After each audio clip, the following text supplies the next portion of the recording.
નમસ્કાર દર્શક મિત્રો, હું છું પરમાર અનિશા. તમે જોઈ રહ્યા છો લોકસામના ન્યૂઝ. તો જોઈએ આજના સમાચાર. અમરેલી તાલુકાના નાના ગોખરવાડા મુકામે ગ્રામ પંચાયત મકાનના વિકાસ કામોનું ખાતમુહૂર્ત કરતા રાજ્યમંત્રી શ્રી કૌશિકભાઈ વેકરિયા અંદાજે ₹20 લાખના ખર્ચે નવનિર્મિત ગામ સચિવાલય બાંધકામની કામગીરી ઝડપી ગતિએ પૂર્ણ કરવામાં આવશે.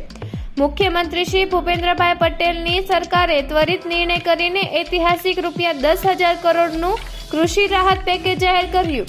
ખેડૂતોની સમસ્યા પ્રત્યે અમે સતત સક્રિય છીએ. રાજ્યમંત્રી શ્રી કૌશિકભાઈ વેકરિયા. અમરેલી તારીખ 14 ડિસેમ્બર 2025 રવિવાર.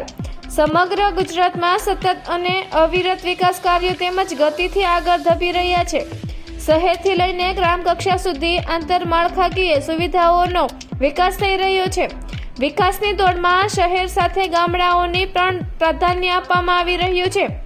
આજ રોજ અમરેલીના નાના ગોખરવાડા મુકામે અંદાજે ₹20 લાખના ખર્ચે નવનિર્મિત થનાર ગ્રામ સચિવાલય નવા મકાનની કામગીરીનું રાજ્યમાં ઉર્જા, કાયદો અને ન્યાય, વૈધાનિક અને સંસદીય બાબતોના રાજ્યમંત્રી શ્રી કૌશિકભાઈ વેકરિયાના હસ્તે ખાતમુહૂર્ત કરવામાં આવ્યું હતું.